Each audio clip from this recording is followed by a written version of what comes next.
Beredar video detik-detik dua pemuda ugal-ugalan jatuh naik sepeda motor di Jalan Kiara Condong, Bandung.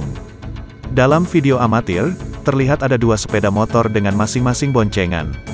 Terlihat mereka melakukan aksi ugal-ugalan dengan meliuk-liuk ke kanan dan kiri saat mengendarai motor. Pengendara sepeda motor Matic berwarna merah putih, tampak melakukan aksi hingga nyaris terjatuh. Pemuda yang dibonceng bukannya takut, ia malah tertawa melihat aksi temannya itu. Benar saja, tak lama setelahnya akibat selip ban, sepeda motor yang mereka kendarai jatuh hingga menyeret di jalan. Keduanya sempat terseret hingga beberapa meter ke depan sebelum akhirnya berhenti. Beruntung tidak ada kendaraan lain di belakang, yang bisa saja menabrak kedua pemuda tersebut.